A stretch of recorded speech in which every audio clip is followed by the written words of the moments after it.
사실과 자유를 추구하는 이승만 TV의 시청자 여러분, 안녕하십니까? 다시 찾는 조선 후기라는 시리즈 두 번째 시간입니다.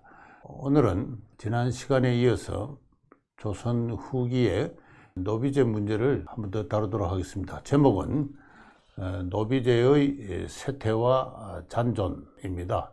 지난 시간에 말씀드렸듯이 조선 왕조의 그 역사적 성격과 관련해서 전 인구의 30~40%나 되었던, 많게는 절반이나 가까이 육박했던 이 노비제 문제를 피해갈 수 없는데, 지금까지 거기에 대한 충분한 주의가 이루어지지 못했다고 지적을 했습니다. 그러면서 이 노비란 것은 기본적으로 주인의 재산으로서 매매, 상속, 정려의 대상이 된 건데, 그 재산의 단위가 어디까지나 노비의 하나하나 개별 인신이었다.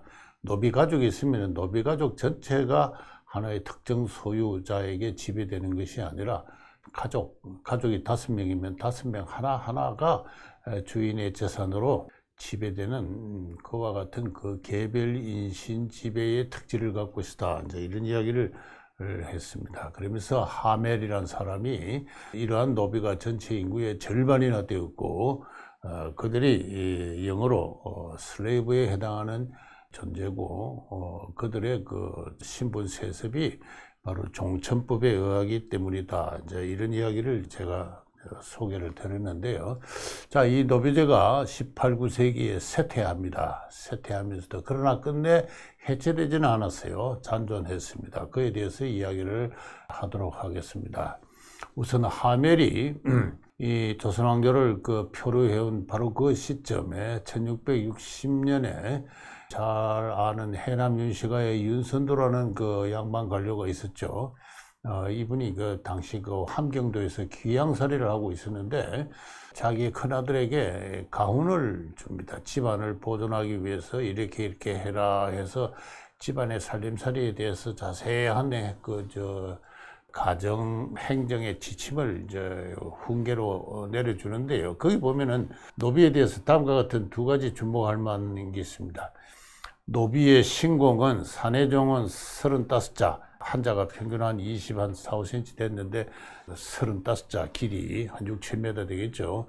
그 길이의 평목, 보통 목면으로 촘촘히 짠 포, 2필, 계집종은 1필 반으로 그 신공을 받아들이라. 그 다음에는 악령 노비는 후하게 보살피지 않으면 안 되니 우리를 쳐다보고 살아가는 자들로 하여금 힘들고 괴로워하며 원망을 품는 일이 없게 해야 될 것이다. 이렇게 이야기하고 있습니다.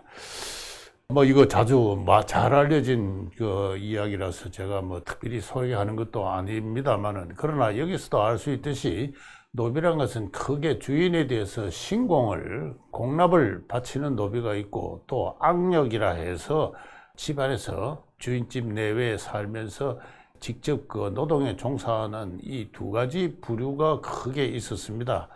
그래서 노비는 크게 말해서 두 범주로 이루어져 있다. 이렇게 이야기를 학계에서 그동안 늘 해왔습니다. 형식적으로는 관노비와 사노비가 있는데요. 또는 공노비와 사노비가 있는데, 이거 노비의 본질에 있어서는 큰 차이는 없고, 소속이 개인이냐 또는 관청이냐의 차이가 있었고, 이 사노비에는 방금 이야기했듯이 악령 노비가 있습니다. 이거는 집안의 온갖 일을 청소, 취사, 세탁, 온갖 일을 하는, 집안의 드난살이를 하는 그 가사노동, 또는 주인집에 농사를 지어주는 노비, 또는 배종, 주인의 말꼬피를 잡고 주인을 시종하는 사람, 또는 통신, 사방에 일종의 편지 배달부로서, 또는 심부름꾼으로서, 또는 짐꾼으로서 역할하는 사람이 있고, 그 다음에는 상업에 무판이라 해서 주인의 명을 받아서 장사를 하는 또 노비들도 있습니다. 또는 마름이 있었는데요. 판자로 사업이라 쓰는데 이건 이두입니다. 마름이라 해서 노비를 감독하는 노비의 우두머리 정도 됩니다. 또는 호노라 해서 집호자에 논데, 이거는 집안의 온갖 대외관계 교섭을 하는 그와 같은 역할을 관청 일도 교습을 하고요. 뭐 노비 가운데는 이제 우두머리 노비에 해당하는 뭐 한 가지 일로 특정할 수 없을 만큼 노비가 주인에 대해서 봉사하는 역은 실로 다양하다. 앙역이라 했는데 요거는 앙포 역사라는 말의 줄입니다. 앙이란 것은 우르르 포 먹는다. 우르르 먹는다는 겁니다. 주인이 먹여준다. 주인이 먹여주니까 우르르 받들어 먹는다. 그 대신에 역사, 특정한 역에 종사한다. 그런 뜻입니다. 그래서 이걸 종전에는 또 솔거노비다. 그렇기도 하고 또는 연구자에 따라서는 입역노비다. 역을 서는 노비다. 뭐 이렇게 칭하기도 합니다. 이런 노비가 한 부류가 있는가 하면은 납공노비라 해서 주인집과 좀 떨어진 곳에 적어도 다른 군이나 동원이나 뭐 반드시 그렇게 특정할 수는 없습니다만 좀 떨어진 곳에 살면서 주인집에 대해서 연간 정에게 신공을 아까 윤선도는 포를 납보라 그러는데 반드시 포만은 아니었습니다만은 어쨌든 뭐 보통은 포를 납부하는 그와 같은 노비들이 있었습니다. 그런데 이 두 범주는 경계가 불분명했습니다. 왔다 갔다 할 수가 있었습니다. 집안에 부리는 악령 노비가 부족하면은 외방에 있는 납공 노비 가운데 차출을 했죠. 지난 시간에 제가 소개를 했습니다. 집안에 부리는 노비가 부족해서 외방의 노비를 차출할 때 그 아비가 자식을 얼굴을 씻기고 머리를 벗기면서 주인한테 갖다 바치고 눈물을 흘리면서 돌아가는 이야기를 했죠. 그래서 이 경계는 불분명합니다. 이 형식적인 구분에 불구하고 노비는 역시 처음부터 끝까지 개별 인신이 주인에 의해서 재산으로 지배되는 그와 같은 자고 주인에 대해서는 법률적으로 무권리의 존재인 것이 바로 그 노비의 본질이다. 이렇게 이야기를 할 수가 있습니다. 그런데 이 노비제가 17세기 말이 되면은 급격하게 쇠퇴를 하기 시작합니다. 이 보여드린 화면의 문서는 노비를 사고 파는 문서인데요. 뭐 제가 아는 범위 내에서 지금까지 남아있는 노비 문서를 다 모으면은 숫자가 그렇게 많지는 않습니다만 한 1000장 가까이는 되지 않을까 이렇게 생각을 합니다. 근데 이 노비 가격을 조사한 논문들이 있어요. 그리고 저도 거기에 조금 뭐 관심을 기울인 적도 있습니다만은 이 노비 문서를 토대로 해서 노비 가격의 시계열 데이터를 내보면은 그 추세를 이렇게 추적해 보면은 17세기 말이 되면 갑자기 폭락을 합니다. 노비 가격은 법적으로 백냥이었어요. 경국대전에서는 저와 4천장 그러는데 이걸 동전으로 환산하면 백냥입니다. 근데 1640년에서 70년대까지 남아있는 노비 문서를 쭉 분석을 해보면은 이 100냥 내지 200냥 정도 노비 가격이 상당히 높았습니다. 쌀로 치면은 정곡을 한 쌀 20슴 정도에 해당할 정도로 상당한 정도의 가격이 나갔습니다만 이게 1680년대 이후가 되면은 10냥 내지 20냥으로 폭락을 합니다. 그래서 이런 현상이 주로 경상도 지방에서 쭉 관찰되고 있는데요. 그래서 저는 1680년대 이후 특히 그 1685년 6년 이후 이 노비제가 심각하게 요동을 했다, 동요했다, 쇠퇴하기 시작했다 그렇게 이야기를 할 수 있습니다. 그 원인이 뭐냐 하는 걸 제가 여기서 설명을 하면은 상당히 그 시간이 많이 소요될 것입니다. 뭐 상업 경제가 발달했다, 동전이 상평 통보가 유통되기 시작했다. 그런 이유도 있을 수가 있겠고요. 그 다음에 중앙정부의 정책이 바뀌어서 외방 노비들에 대해서 신공을 수취하는 주인의 권리를 자주자주 흉년이 될 때마다 제약을 했다. 뭐 여러 가지를 들 수가 있는데요. 뭐 제 나름대로 중요하게 생각하는 것은 지방행정의 관료제적 평성이 아닌가 이 점에 대해서 좀 말씀드리도록 하겠습니다. 1666년 현종연간입니다만은 이때부터 조선 왕조는 이 3년마다 한 번씩 조사하는 인구 조사를 대단히 강화합니다. 1663년까지만 하더라도 전국이 81만 호였어요. 1호당 인구를 한 5명 잡으면 전국의 인구가 한 400만 정도밖에 중앙정부에 조사되지 않았습니다. 실제 인구는 한 1200만 정도 되었을 것이라고 보는데요.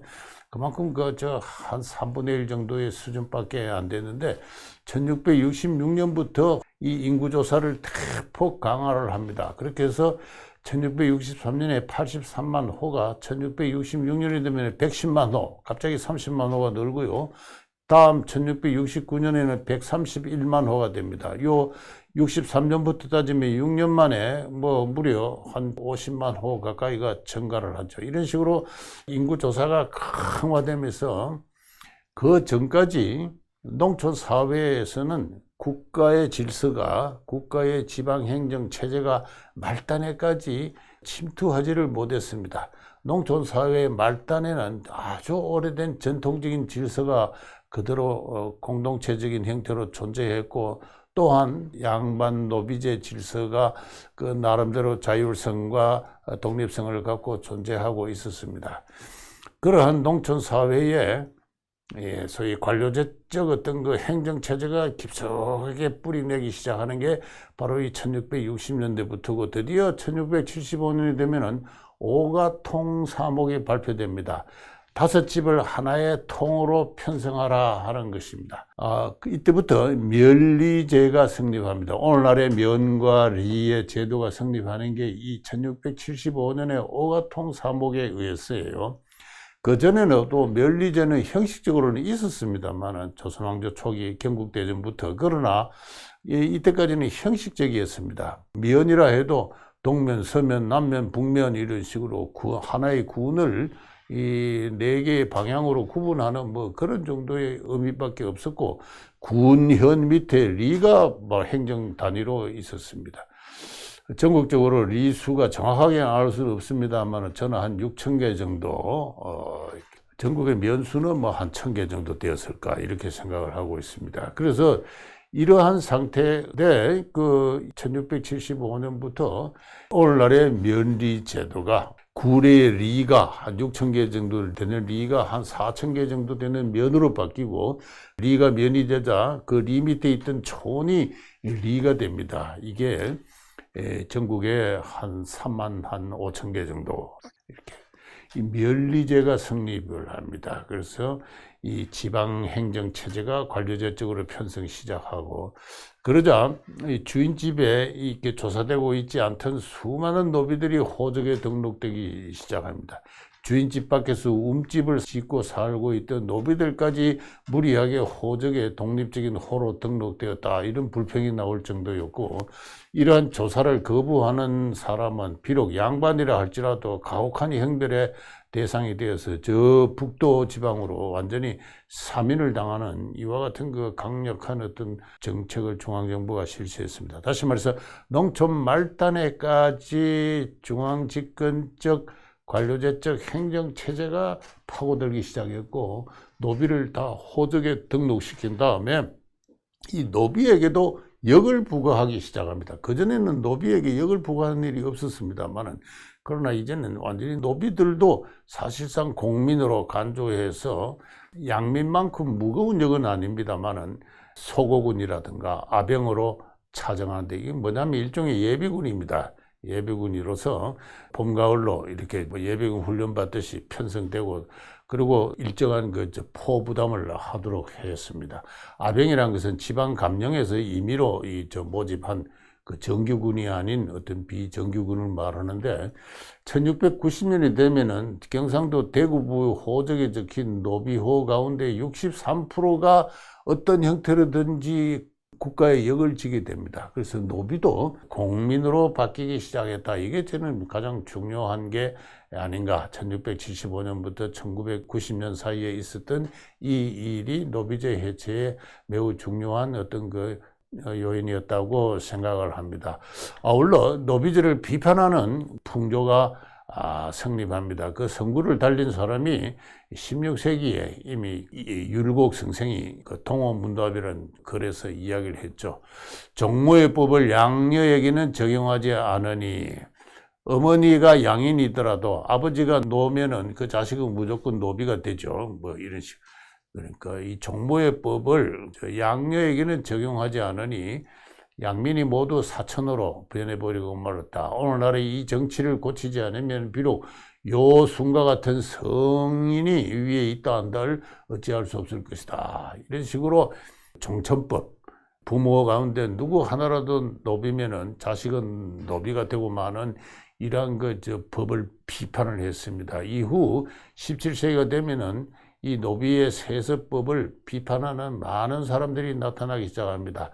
유명한 반개수록의 유형원은 이치에 맞지 않는 비법 중에 비법이다 이렇게 이야기를 했고요. 그 다음에 농암유수원은 그의 책에서 천하에 어찌 이렇게 악독한 법이 있을 수 있는가. 그 다음에 18세기가 되면 또 성호이익 스승이 천하 고금에 없는 법이다 이런 식으로 해서 노비가 한번 노비면 영원한 노비인, 더구나 아버지 어머니 둘 중에 누구 하나 노비면은 그 천한 쪽을 따라서 노비가 되는 이런 비법 중에 비법, 악독한 법, 천하 고금에 없는 법, 뭐 이런 비판들이 이제 하나의 시대적 풍조를 이루기 시작했고, 이런 것이 아우러져서 중앙정부의 노비 정책에 큰 전환을 초래하는 것이 1669년입니다. 1669년 현종 10년에 이 종모종량법이라 해서 이 율곡승생의 가르침에 따라서 어머니가 양인이면은 그 자식은 양인이 된다. 아버지가 노라 하더라도 그 자식은 어머니가 양인이면은 그 자식은 양인이다 하는 종모종량법을 실시합니다. 이걸 주장한 사람이 송시열이에요. 이 송시열이 율곡승생의 말을 인용하면서 주장을 하니까 현종이 받아들여서 실시를 했습니다. 그러나 6년 뒤에 1675년에는 다시 취소하고 환천, 다시 옛날처럼 천한 신분으로 돌이킵니다.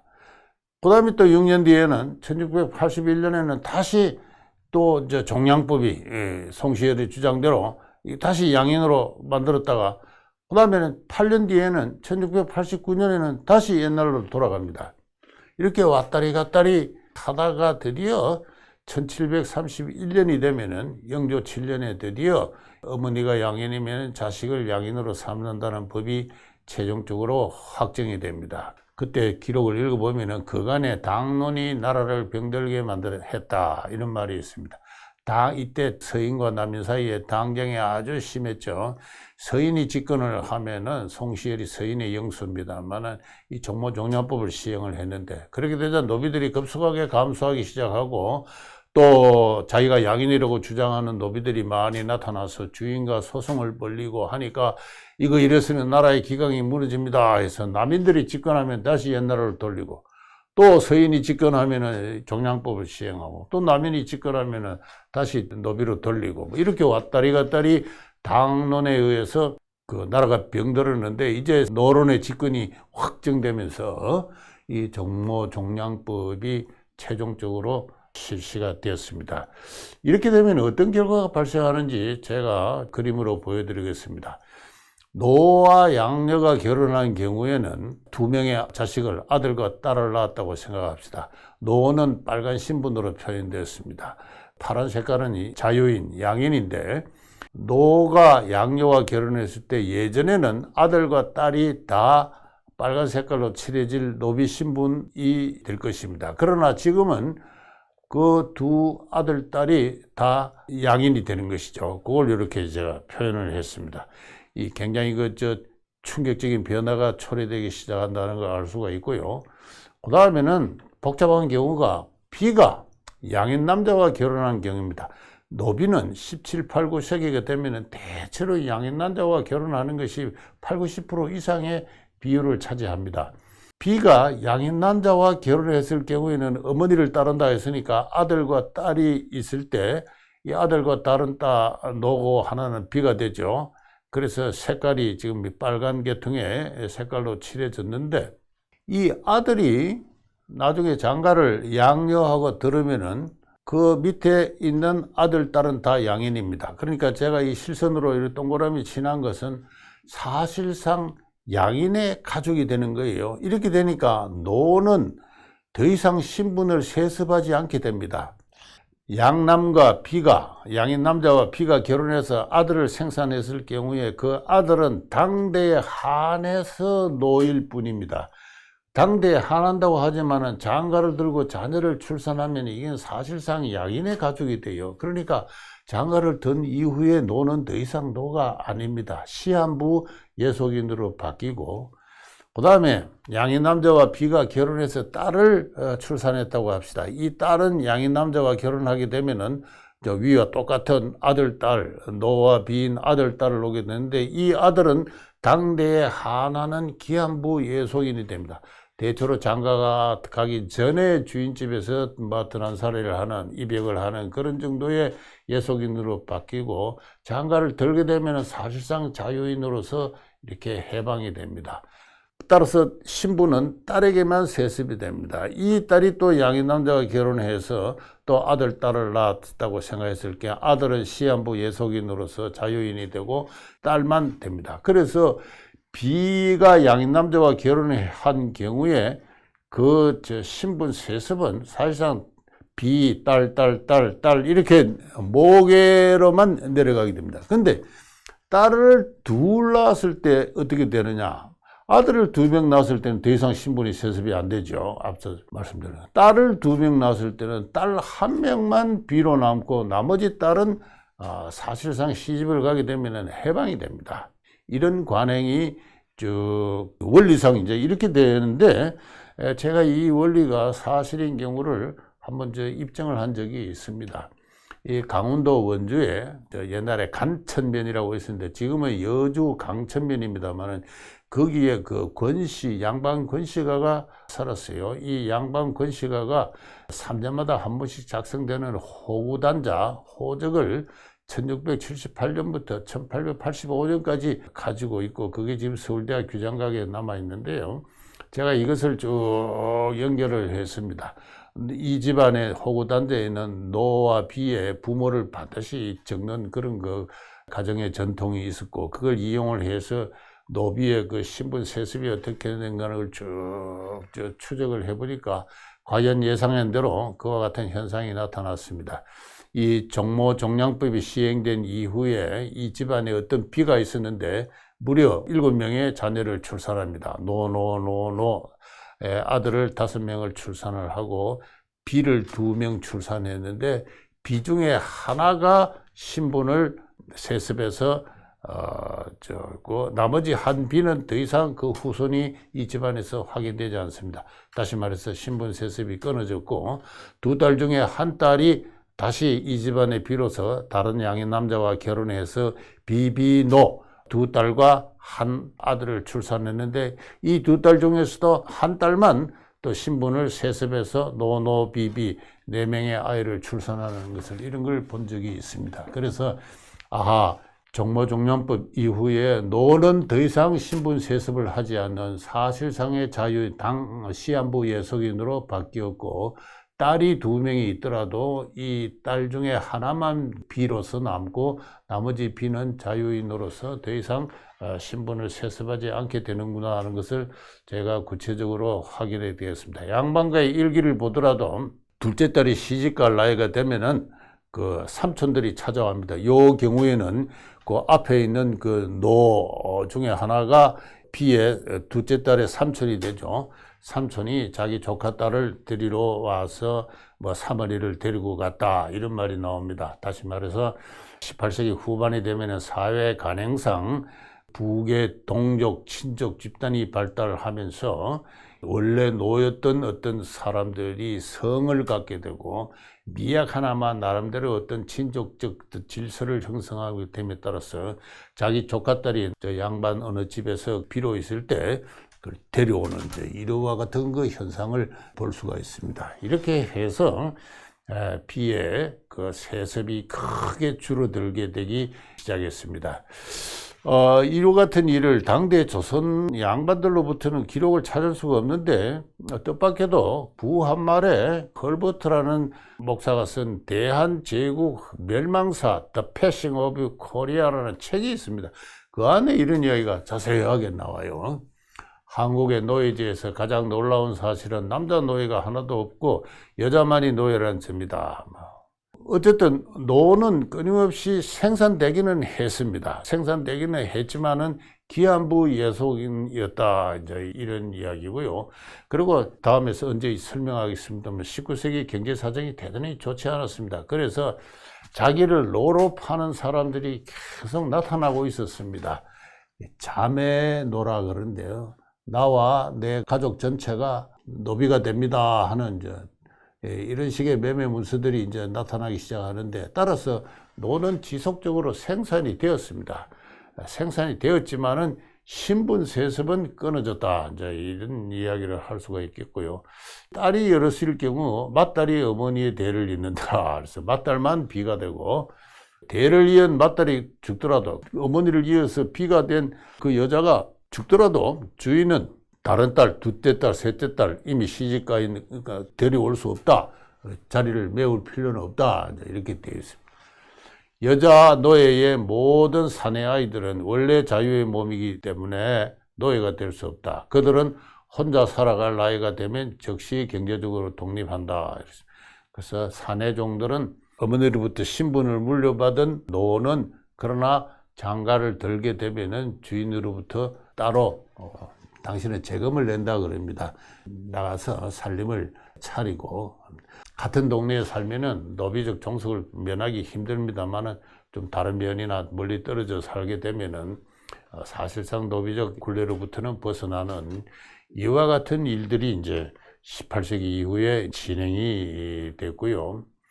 실제로 그 경상도 울산에 호적이 남아 있는데, 이미 작고한 지 오래됐습니다만은 정석종 교수라는 분이 이 호적을 분석을 해서 이 호적상에 나타나는 인구 가운데 노비나 양반이나 상민의 비중이 어떻게 된 건가를 조사한 그 연구가 있습니다. 그 연구에 보면은 1729년에 종모종량법이 시행되기 전에 이 솔거노비, 외거노비, 요거는 솔거노비는 앞서 설명대로 악령노비고, 외거노비는 납국노비라 합니다. 이 두 개를 합하면은 31%가 되었습니다.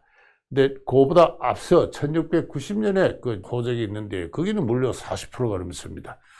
그래서 그때부터 조금씩 감소를 해오다가 1729년이 되면 아직도 31%, 그러나 1765년이 되면은 솔거노비와 외거노비를 합해서 한 17%, 그래서 확 줄어들게 되죠. 1804년이 되면은 21%입니다. 좀 증가하는 시기가 있었습니다.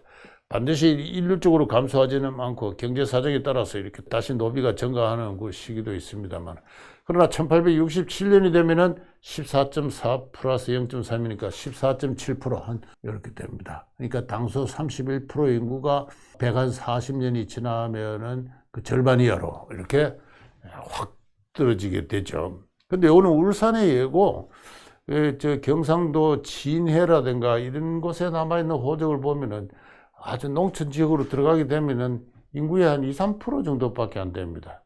그런데 이 19세기 그 1860년대 대구라는 큰 도의 호적을 보면은 19세기 오면 오히려 노비가 증가해서 전체 인구의 다시 30%가 됩니다.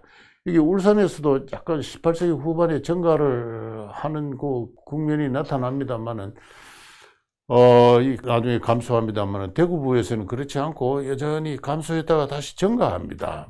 그 지방마다 사정은 다 다르고, 그래서 한마디로 뭐라고 이야기는 하기 힘듭니다만은, 외국인들이 관찰했던 서울만 하면은 적어도 양반들이 많은 살았던 곳이니까, 적어도 서울 인구의 역시 대구부 마찬가지로 한 20, 30%는 노비가 아니었을까 이런 생각이 듭니다. 이 지방마다 다양했고 농촌으로 들어가게 되면은 노비 인구는 사라지고, 그러나 도시부를 중심으로 해서 상당한 인구가 잔존하고 있었습니다.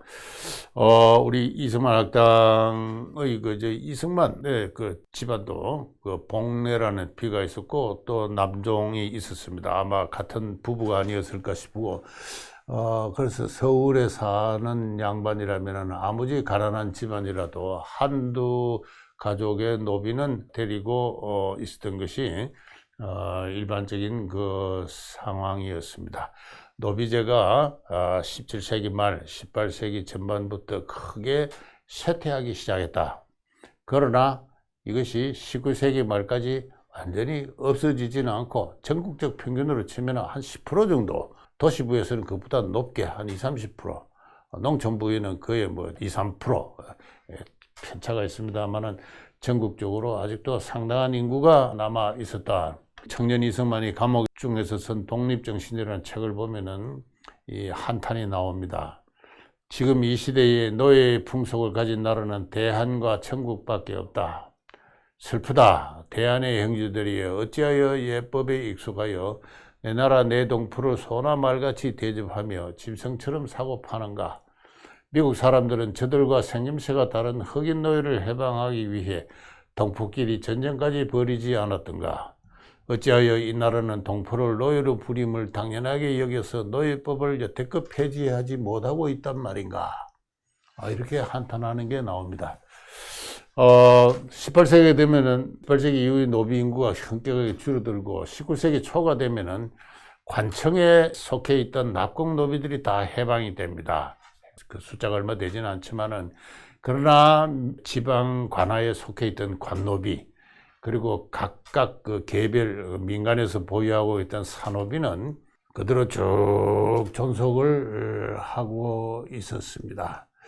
1887년에 고종이 노비 신분 세습을 철폐하는 의령을 내립니다만 아무런 효과가 없었습니다. 1894년에 갑오개혁 때 노비제를 폐지를 합니다만 그러나 이것도 아무런 효과가 없었습니다. 양반들이 너무 반발을 하니까 노비 신분의 세습을 금한다는 이야기일 뿐이다라고 중앙정부는 물러서고 맙니다.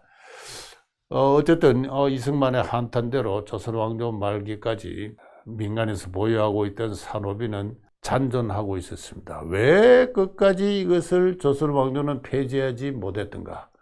노비 세습법이 매우 악법이다, 악랄하다, 비법 중에 비법이다. 세습에 대한 비판의 여론은 성립했지만은 그나마 그 세습제 자체를 철폐하지 못했을 뿐더러 노비제 자체를 폐지하는, 해방을 하는, 노비를 보유하는 것은 불법이다라고 금지하는 이와 같은 그 정책의 대전환, 혁명적인 전환은 왜 조선의 역사에서 불가능했던가? 이거는 저는 조선의 그 정신세계를 지배한 삶과 죽음의 원리, 종교의 문제와 밀접한 관련이 있다고 생각합니다. 다음 시간에 다시 찾는 조선 후기는 바로 조선 후기의 종교의 문제를 다뤄보도록 하겠습니다. 경청해 주셔서 대단히 감사합니다.